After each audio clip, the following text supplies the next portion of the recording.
Imaginez découvrir que l'homme avec qui vous dormez chaque nuit rentre dans un autre lit le lendemain. Que les déplacements professionnels sont en réalité des week-ends avec une autre femme. Que pendant 8 ans, vous n'avez été qu'une moitié de sa vie. Je m'appelle Sarah. Et pendant 8 ans, j'ai été la femme d'un homme qui n'existait pas vraiment. Parce que le vrai lui, vivait à 50 km de chez nous. Avec Léa. Et leurs 2 enfants. Cette histoire est la mienne. Elle est réelle. Elle est déchirante. Et elle pourrait arriver à n'importe qui. La vie idéale. Thomas était mon conte de fées. Nous nous sommes rencontrés à 25 ans, mariés à 28. Il était commercial dans une grande entreprise pharmaceutique. Charismatique, attentionné, présent, enfin, presque. Notre routine était bien huilée. Du lundi au mercredi, il était avec moi. Le jeudi, il partait en déplacement professionnel jusqu'au dimanche soir. Chaque semaine. Depuis toujours. Au début, je trouvais ça normal. Il travaillait dur pour nous. Pour notre future famille. Pour la maison qu'on voulait acheter. Je l'admirais même. Cet homme dévoué qui sacrifiait ses week-ends pour notre avenir. Les premiers doutes. Les premiers signaux, je les ai ignorés. Les appels qu'il prenait en s'éloignant. Les SMS qu'il effaçait immédiatement. Ce sourire étrange quand il regardait son téléphone. Je me disais, c'est le travail. Il est stressé. Puis il y a eu cette fois où j'ai voulu lui faire une surprise pour son anniversaire. J'ai appelé son bureau pour connaître son planning. Sa secrétaire m'a dit, « Mais madame, Thomas ne travaille jamais le jeudi. Il prend toujours ses jeudis. » Mon sang s'est glacé. Mes mains tremblaient. Mais quand je l'ai confronté, il avait une explication parfaite. C'est une nouvelle organisation, bébé. Je ne voulais pas t'inquiéter avec les changements de la boîte. J'ai avalé le mensonge. Parce que c'était plus facile que d'affronter la vérité. L'aveuglement. Vous savez ce qui est terrible? Les signes étaient partout. Ses vêtements qui sentaient un parfum différent. Les cheveux longs sur son manteau alors que j'ai les cheveux courts. Les week-ends où il était trop fatigué pour répondre au téléphone. Mais je l'aimais. Et l'amour rend aveugle. L'amour vous fait construire des châteaux de mensonges pour protéger votre cœur de la réalité qui vous hurle la vérité en pleine face. Le jour où tout a basculé. C'était un mardi banal de novembre. Thomas était sous la douche. Son téléphone a vibré sur le lit. Un message. Je ne fouillais jamais son téléphone. Jamais. Mais ce matin-là, quelque chose m'a poussé. Le message disait « Papa, tu rentres quand? Maman dit que tu nous manques. Lucas a fait un dessin pour toi.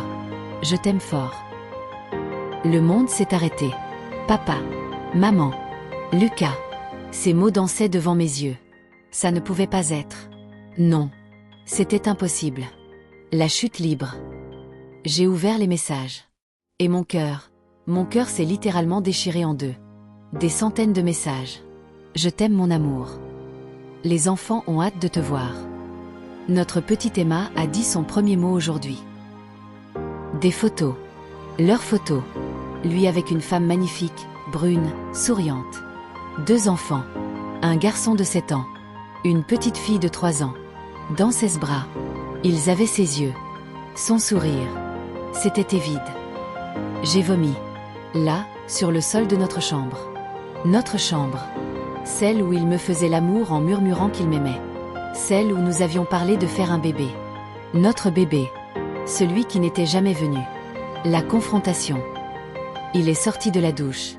Il m'a vu avec son téléphone. Et son visage a dit tout ce que j'avais besoin de savoir. Il n'a pas nié. Il est resté là, une serviette autour de la taille, et m'a regardé comme si j'étais celle qui venait de faire quelque chose de mal.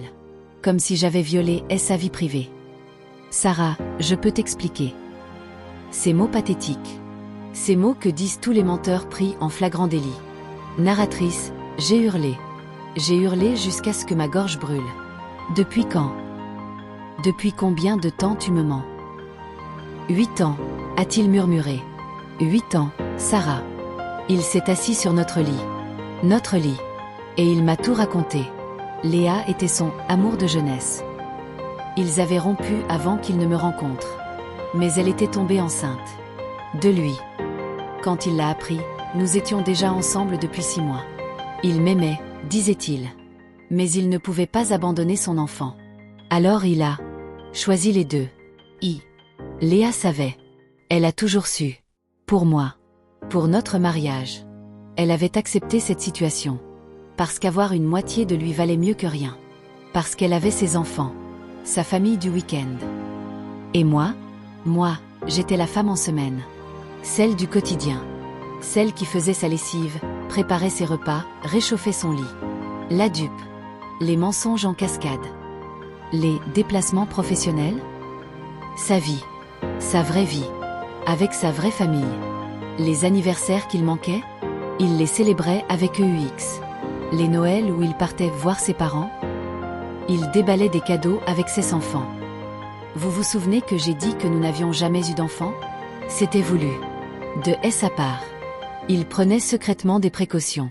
Parce qu'il ne voulait pas compliquer les choses. Il avait déjà 2 enfants. Pourquoi en aurait-il besoin de plus? Pendant des années, j'ai pensé que le problème venait de moi. Je me suis sentie défectueuse. Incomplète. J'ai pleuré chaque mois en voyant mes règles arriver. Et elle, lui, il savait. Il me regardait souffrir et il savait. Le pire. Mais le pire n'était pas les mensonges. C'était la banalité avec laquelle il me les racontait. Comme si avoir 2 femmes, 2 vies, 2 foyers était logique. Gérable. Presque normal. Je vous aime toutes les 2, a-t-il osé dire. Je ne voulais blesser personne. J'essayais juste de faire le bon choix. Le bon choix? Le bon choix? Le bon choix aurait été de me dire la vérité. De me laisser décider si je voulais partager ma vie avec un fantôme. Mais il m'avait volé ce choix. Il m'avait volé 8 ans de ma vie. Face à l'autre femme. J'ai fait quelque chose de fou. J'ai pris sa voiture pendant qu'il dormait. J'ai conduit jusqu'à cette adresse que j'avais vue dans son GPS. 50 km. Une jolie maison de banlieue. Une balançoire dans le jardin. J'ai sonné. À 7h matin. Elle a ouvert. Léa. Pieds nus, en peignoir, un enfant dans les bras. Nous nous sommes regardés. 2 femmes brisées par le même homme. J'ai vu dans ses yeux ce qu'elle voyait dans les miens. La douleur. La trahison. La colère. Nous avons parlé. Pendant des heures. Pendant que les enfants jouaient, inconscients. Elle m'a raconté sa version. Comment il lui promettait qu'il allait me quitter. Qu'il attendait le bon moment. Comment elle aussi vivait dans l'attente. Dans l'espoir. Nous étions 2 prisonnières du même mensonge. 2 victimes du même manipulateur. Et à ce moment, quelque chose s'est brisé en moi. Mais pas dans le mauvais sens. Non. C'était libérateur. Je suis rentrée chez moi. Thomas était paniqué. Pensant que j'étais partie pour toujours. Je l'ai regardé. Cet homme que j'avais aimé.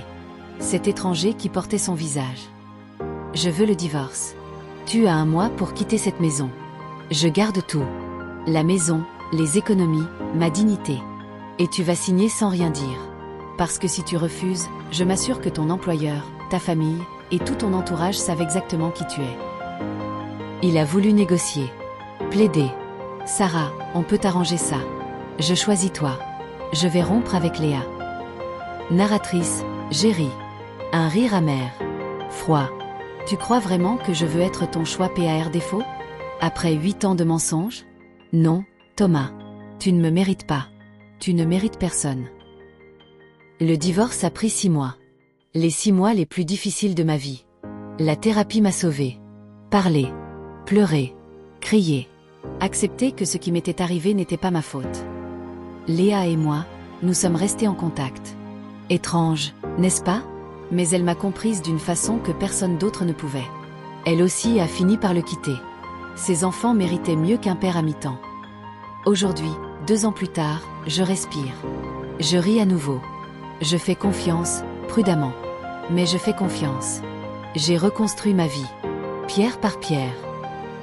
Si vous m'écoutez aujourd'hui et que quelque chose résonne en vous, écoutez votre instinct. Ces doutes que vous étouffez? Ces explications qui ne tiennent pas vraiment? Votre intuition vous hurle la vérité. Les signes d'une double vie. Indisponibilité régulière et prévisible, téléphone ultra protégé et secret, explication vague sur ses journées, absence sur les réseaux sociaux avec vous 2 téléphones ou téléphone mystérieux, rejet constant de projets futurs. Vous méritez toute la vérité. Pas des miettes.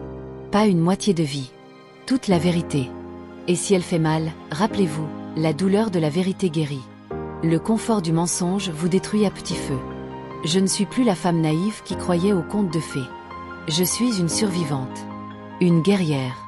Et si j'ai pu me reconstruire, vous le pouvez aussi. Partagez cette vidéo si elle vous a touché. Laissez un commentaire si vous avez vécu quelque chose de similaire. Vous n'êtes pas seul. Nous sommes une armée de femmes fortes qui refusent d'être des ombres dans la vie de quelqu'un. Abonnez-vous pour plus de témoignages.